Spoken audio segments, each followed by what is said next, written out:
Shimoliy Koreya kecha AQSh va Janubiy Koreyaning qo'shma harbiy mashg'ulotlariga norozilik sifatida Yaponiya tomon 10 ta raketa uchirdi. Donald Trump ko'plab davlatlar AQSh bilan hamkorlik qilib, Hormuz bo'g'ozini ochiq va xavfsiz saqlash uchun unga harbiy kemalar yuborishini aytdi. Shu bilan birga, davlatlarning hech biri, shu jumladan AQShning o'zi ham xavfsizlik nuqtai nazaridan kemalarni kuzatib borishni xohlamagan. Eron Amerikaning Birlashgan Arab Amirliklari, Kuvayt va Bahrayndagi harbiy nishonlarga hujum qildi. Rossiya Eronga 13 tonna gumanitar tibbiy yordam yubordi. Yuk Rossiya rahbari Vladimir Putinning buyrug'i bilan yuborilgan. Eronda 13 kishi hibsga olindi. Tintuvlar davomida ulardan Starlink sun'iy yo'ldosh aloqa terminallari musodara qilingan. Hormuz bo'g'ozi faqat dushmanlarimizga, bizga hujum qilganlarga va ularning ittifoqchilariga tegishli tankerlar va kemalar uchun yopiq, dedi Eron tashqi ishlar vaziri Abbos Aroqchi. Uning boshqa bayonotlari: yaqinda yangi oliy rahbar bilan hech qanday muammo yo'qligini ko'rasiz. Rossiya va Xitoy Eronning muhim sheriklari bo'lib, ular bilan hamkorlik, jumladan harbiy hamkorlik davom etmoqda. Bu urushni AQSh va Isroil boshlagan va qoralanishi kerak bo'lgan Eron emas. Eron qonga qon, jonga jon tamoyili asosida harakat qilmoqda. Hark va Abu Muso orollariga ba'dan Ras al-Hayma mintaqasidan va Dubay yaqinidan HIMARS raketalari zarba berdi. Qo'shni davlatlar hududidan Eronga hujum qilish uchun foydalanish mutlaqo qabul qilinishi mumkin emas va o'ta xavfli, ayniqsa aholi zich joylashgan hududlardan. Eronning siyosiy tizimi barqaror va shaxslarga bog'liq emas. Oliy rahbar o'ldirilgandan keyin hech narsa o'zgarmadi. Davlat tizimi ishlashda davom etmoqda. Men hech qachon Eron yadroviy bombalar qurishni rejalashtirayotganini aytmaganman, dedi Eron tashqi ishlar vaziri. Eron AQShning Avram Lincoln aviatashuvchisini ishdan chiqarganligini e'lon qildi. Eron harbiylari AQSh harbiy dengiz kuchlariga tegishli Avram Lincoln aviatashuvchisi ishdan chiqarilganini ma'lum qildi. Bu haqida Eron qurolli kuchlarining Xotam al-Anbiyo qo'mondonlik shtabi vakili Ibrohim Zolfarog'iy ma'lum qildi.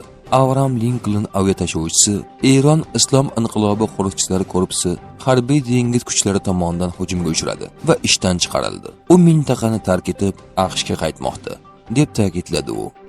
Avram Lincoln AQSh harbiy dengiz flot tarkibidagi eng yirik kemalardan biri hisoblanadi. U bortida 65-90 tagacha dron, jumladan qiruvchi samolyotlar va vertolyotlarni olib yurishi mumkin. AQSh Hormuz bo'g'ozidan xavfsiz o'tishni ta'minlash uchun Eron qirg'oqlarini bombardimon qilishda davom etadi, dedi Donald Trump. Shuningdek, u Xitoy, Fransiya, Yaponiya va boshqa mamlakatlarni xavfsiz o'tishni ta'minlash uchun u yerga harbiy kemalarni yuborishga chaqirdi.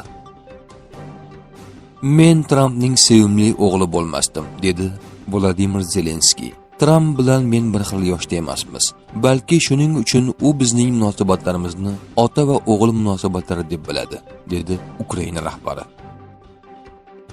Eron Isroilga yordam bergani uchun Ukrainani raketa zarbalari bilan tahdid qilmoqda. Ukrainaning Isroilga ketishi kerak, deb ma'lum qildi u. Isroil Livanda quruqlik amaliyotini sezilarli miqdorda kengaytirib, Litaniya daryosidan janubdagi hududni egallashni rejalashtirmoqda. Axios. Eron butun yaqin sharqni egallashni va Isroilni to'liq yo'q qilishni rejalashtirgan edi. Eronning o'z gabi, uning bu rejalari ham endi o'lik, dedi Donald Trump. Britaniyalik faol shunday deydi: Men Isroildan minnatdorman, chunki u imperialist g'arbning asl qiyofasini ko'rsatdi. Endi biz islom bizning dushmanimiz emasligini, musulmonlar eng mehribon va eng oliy janob insonlar qatorida ekanligini va islom targ'ibot va tuhmat qurboniga aylanganini tushunamiz, deya ma'lum qildi u. Erondagi urush va sanksiyalarning yumshatilishi Rossiya uchun geosiyosiy g'alabadir. New York Times. Rossiya, Ukraina va AQSh o'rtasidagi muzokaralar Santa-Barbara bo'lib ketdi, dedi Vladimir Zelenskiy. AQSh faqat o'z uyida uchrashishga tayyor.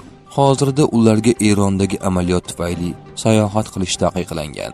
Ukraina rozi bo'ldi. Ammo ruslar AQShga uchishdan bosh tortdilar va Turkiya yoki Shveysariyani taklif qilishdi. Washington bu variantni rad etdi. Natijada muzokara kamida 2 marta qoldirildi. Men Ukrainada yashay oladigan farzandlarim va nevaralarim meni eslab qolishlariga ishonaman. Ular mendan uyalishmaydi. Men bu urushda yutqazmasligimiz uchun qo'limdan kelgan barcha ishni qilyapman. Men bizning g'alaba qozonishimizni istardim va biz front chizig'ini ushlab turganimiz allaqachon g'alaba. Men mustaqilligimizni himoya qilish allaqachon g'alaba deb hisoblayman. Urushga qaramay, Ukrainada demokratiya tirik, dedi Ukraina rahbari. Eronga qarshi epik g'azab amaliyoti boshlangandan buyon Yaqin Sharqda kamida 13 nafar AQSh harbiysi halok bo'ldi. Yana 200 nafari jarohat oldi. Wall Street jurnali. Eron bilan urush men u yakunlanishini his qilganimda tugaydi, dedi Donald Trump. Men hozir yumshoq yo'l tutyapman. Agar xohlasam, 1 soat ichida Eronni yo'q qilib yuborishim mumkin. Biz shunday vayronkor ishlar qila olamizki, Eron davlat sifatida hech qachon tiklana olmasligi mumkin. Mening maslahatchilarim o'z fikrlarini ochiq aytishadi. Ba'zida kelishmovchiliklar ham bo'ladi, lekin oxir-oqibat ular jiddiy tus olmaydi. Eronda kimdir norozilik bildirmoqchi bo'lsa, hukumatı ularni pulemyot bilan otib tashlaydi, dedi Amerika rahbari.